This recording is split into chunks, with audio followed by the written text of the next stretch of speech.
Hi everyone, my name is Disha और आज के इस वीडियो में हम एक बहुत ही इंटरेस्टिंग डिफरेंस सीखने वाले हैं विच इज़ बिटवीन टॉर्ट्स और क्राइम। टॉर्ट जो है वो एक सिविल रॉन्ग है, on the other hand crime जो है वो एक क्रिमिनल रॉन्ग है। अब सिविल रॉन्ग और क्रिमिनल रॉन्ग में क्या डिफरेंस होता है हम ये समझते हैं।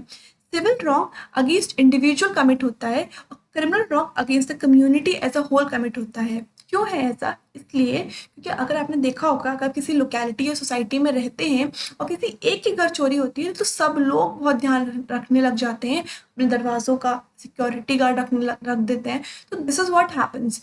क्यों? क्योंकि क्राइम जब कोई भी कमिट होता है तो वो सोसाइटी एट लार्ज को इफेक्ट करता है, इसलिए क्राइम जो है वो against community as a whole होता है। जबकि सिविल जो होता है, सिविल टॉर्ट जो सिविल जो कि सिविल एक रॉन्ग है, तो सिविल रॉन्ग में क्या होता है, एक इंडिविजुअल का राइट इफेक्ट होता है। जैसे कि राम और श्याम है, राम बहुत तेज आवाज में म्यूजिक सुन रहा है तो इससे श्याम को डिस्टर्ब हो रहा है, तो श्याम का यहाँ पर right to peaceful enjoyment of property breach हो रहा है। तो यहाँ पर Shyam as a person, as individual का राइट ब्रीच हो रहा है। आई होप आपको समझ में आ गया होगा एग्जाम्पल की मदद से। अब तो second important difference is, tort में अग्रीव्ड पार्टी जाके केस फाइल कर सकती है, जबकि क्राइम में स्टेट ही केस फाइल करता है। ऐसा क्यों? क्योंकि मैं आपको प्रीवियस स्लाइड में बताया, क्राइम की से क्या होता है, सोसाइटी एट लार्ज को फर्क पड़ता है, सोसाइटी एट लार्ज डर में आ जाती है। तो और सोसाइटी का ध्यान रखना स्टेट की रिस्पॉन्सिबिलिटी है। So it is a responsibility of the state to take the matter in its hand. इसलिए यहाँ पर ये स्टेट केस फाइल करता है। सेकेंडली, टॉर्ट में हमने देखा कि इंडिविजुअल के राइट ब्रीच हो रहे थे, तो अग्रीव्ड इंडिविजुअल जो है, अग्रीव्ड मतलब जिसके साथ गलत हुआ है, जिसके साथ गलत हुआ है उसको हम बोलते हैं अग्रीव्ड। ठीक है, अग्रीव जिसको हमने लॉस हुआ है, अग्रीव पार्टी जो है कोर्ट में जाके एक रेमेडी सीख कर सकती है। आई होप आपको समझ में आ गया होगा ये डिफरेंस क्यों है ऐसा। थर्ड इंपॉर्टेंट डिफरेंस है, टॉर्ट में हम अनलिक्विडेटेड डैमेजेस देते हैं और क्राइम में हम लिक्विडेटेड डैमेजेस देते हैं। अब लिक्विडेटेड और अनलिक्विडेटेड का मतलब क्या होता है? अनलिक्विडेटेड मतलब जो पहले से डिटरमाइन नहीं है।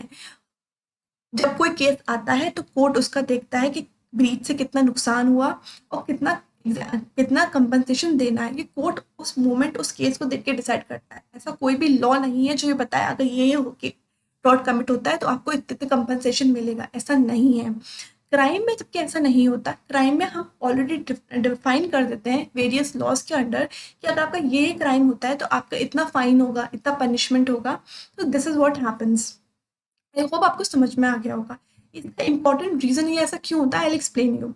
क्योंकि टॉर्ट जो है वो अनकोडिफाइड लॉ है, टॉर्ट कहीं पर भी लिखा नहीं गया है, जबकि क्राइम एक कोडिफाइड लॉ है, वेरियस एक्ट्स और लेजिस्लेशन हमारे पास हैं। फोर्थ जो इम्पोर्टेंट डिफरेंस है वो है कि टॉर्ट एक जजमेंट लॉ है। आई हैव एक्सप्लेन यू उसका रीजन पहले। क्योंकि टॉर्ट कोई अनकोडिफाइड लॉ है, उसका कोई भी लिखा नहीं गया है। जब भी कोई केस आता है जज उस पर डिसीजन लेते हैं और जो भी वो डिसीजन लेते हैं, जो लोअर जुडिशरी होती है वो यूजुअली क्या करती है, उन जजेस को, जो हायर जज जुडिशरी जो डिसीजन लेती है उसको फॉलो करती है। तो यहाँ पर क्योंकि कोई भी कोडिफाइड नहीं है, कुछ भी लॉ हमें दे नहीं रखा कहीं पर, तो जजमेंट लॉ है, जजेस ही लॉ बनाते हैं और वही फॉलो की जाती है। Explain you here. Please read the line. Judgment law means judges in interpreting the existing law may need to make a decision where there is no settled precedent. In doing so, their decision becomes a law. जबकि कोई president नहीं है, जब कोई उसके ऊपर पहले कुछ भी केस नहीं सेटल हुआ है, कोई भी प्रेसिडेंट मतलब कोई भी केस उससे रिलेटेड सेटल नहीं हुआ है, तो जज उस पर डिसीजन लेते हैं और यूजुअली वो लॉ बन जाता है।